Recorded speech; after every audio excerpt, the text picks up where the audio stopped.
WTF. When I came across this article, I thought it was a joke. I was like, ain't no way this is real. So I had to go look into it.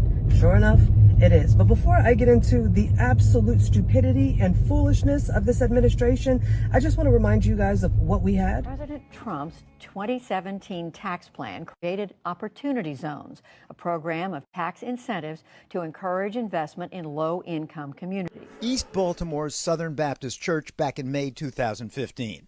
The annual celebration of the church's ushers was jarring, given the loss that Pastor Dante Hickman's flock had suffered just the week before in the violent protests after Freddie Gray's death.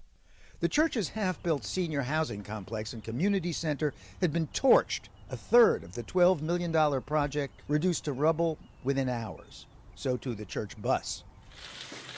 But just 2 years later, a seeming godsend was part of President Trump's Tax Cuts and Jobs Act, Opportunity Zones. I thought, God, you've opened up the windows of heaven. But as Paul Solman reports, that program has not necessarily spurred economic growth. Only the rich can play, since only if you're rich do you have an asset worth enough to invest with or pay taxes on if you sell it. But, says Wessel, you sell that asset and you get to defer capital gains taxes on that initial sale and get a discount on the capital gains tax. Then you take those profits and put them into an Opportunity Zone fund, hold that for 10 years, and you don't have to pay any capital gains whatsoever. So the proverbial tax break for the rich.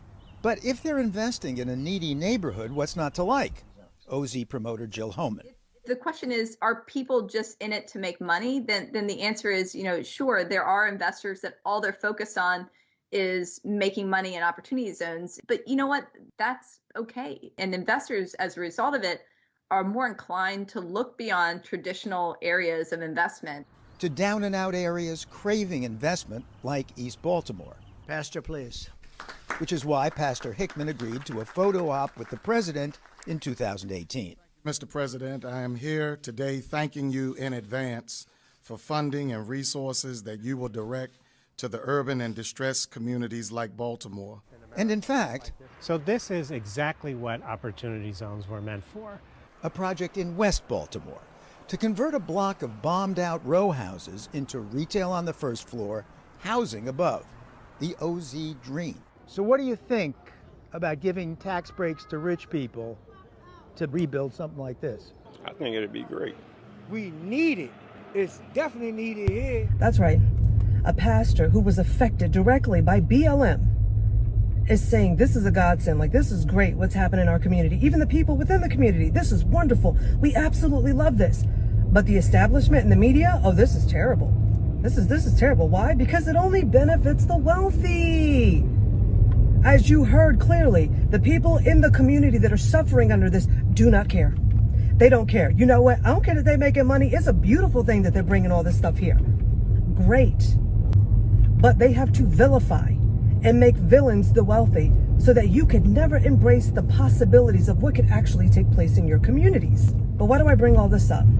Well, because when I came across this article, I'm thinking, y'all lying. Biden and his administration want to offer not jobs, crack pipes, needles and crack pipes to help the urban community. I mean, if that's not racist, I don't know what is. Like, you're telling me that the only thing that you can offer the urban communities are crack pipes? Is this a 5 o'clock free crack giveaway? Now, I'm not even trying to be funny. Because when I was reading the article, this was the picture that they showed when they're talking about racial equity. That you don't want to offer them jobs. You want to offer them ways for them to continue in their addictions. We understand your kind. We know you. You don't really want to work. But we'll supply you what it is that you need in order to get high so that you can just drown out all of your sorrows. Not a joke. Not a joke. But that's Democrat policies for you. They demonize anything that could be beneficial for the people, and they offer you garbage to continue in your destruction.